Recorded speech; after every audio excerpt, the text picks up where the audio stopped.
Kalau Pak Mulyadi sendiri melihat Pilkada 2018 ini akan sebentar lagi terjadi ini, kira-kira konstelasinya akan seperti apa?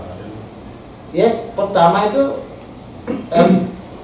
sangat mungkin terjadi kejutan-kejutan yang kita tidak duga. Karena itulah politik.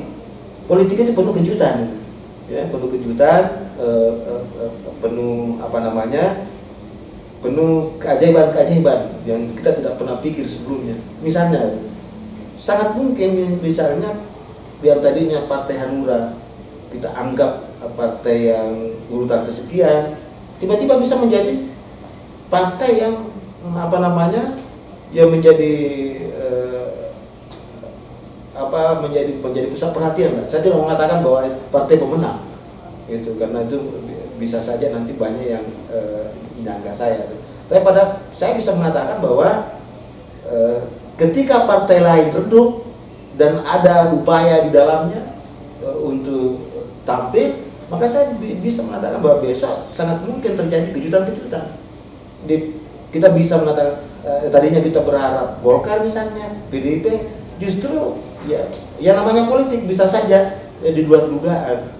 Yang tadi misalnya ada naik kelas, misalnya kehadiran Oso di partai Pak Usman Sabtaodang di dalam partai, ya ini tokoh lama, tokoh berpengalaman, tahu dalam dunia politik, masuk di dalam partai yang sudah ada, ini kan bisa saja. Jadi tidak tertutup kemungkinan. Dan satu hal yang misalnya, ini contoh aja, saya tidak bermaksud untuk ini kan, saya ambil contoh saja, Hanura misalnya, ya udah banyak pihak menganggap itu kan partai urutan kesekian. Tapi saya sebagai political scientist tidak melihat itu, ya, saya melihat lain, yang melihatnya potensi partai ini, partai yang tadinya dianggap sebelah mata, tiba-tiba menjadi betul-betul menjadi pusat perhatian. Itu tadi karena adanya pimpinan yang baru yang bisa melakukan konsolidasi dukungan. Karena kekuasaan potensial itu itu menjadi basis dasar untuk meraih kekuasaan aktual. Dan kehadiran misalnya Pak Oso di dalam Partai Hanura itu bisa dilakukan itu.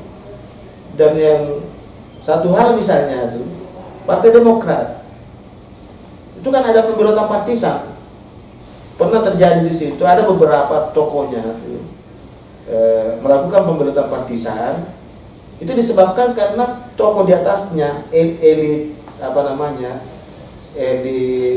partainya itu, elit antara lah ya, elit antara itu ada kasusnya, elit penghubungnya ini yang lari masuk ke partai, menyebar ke partai. Tapi salah satu partai pusat perhatiannya adalah Hanura misalnya. Itu tadi hanya untuk menguatkan saja argumen saya terhadap pernyataan saya bahwa bisa saja terjadi ada semacam kejutan, dan saya contohkan Hanura misalnya. Tapi itu kan hanya prediksi saja. Tapi prediksi ini kan ada argumennya, ya, seperti yang saya katakan tadi.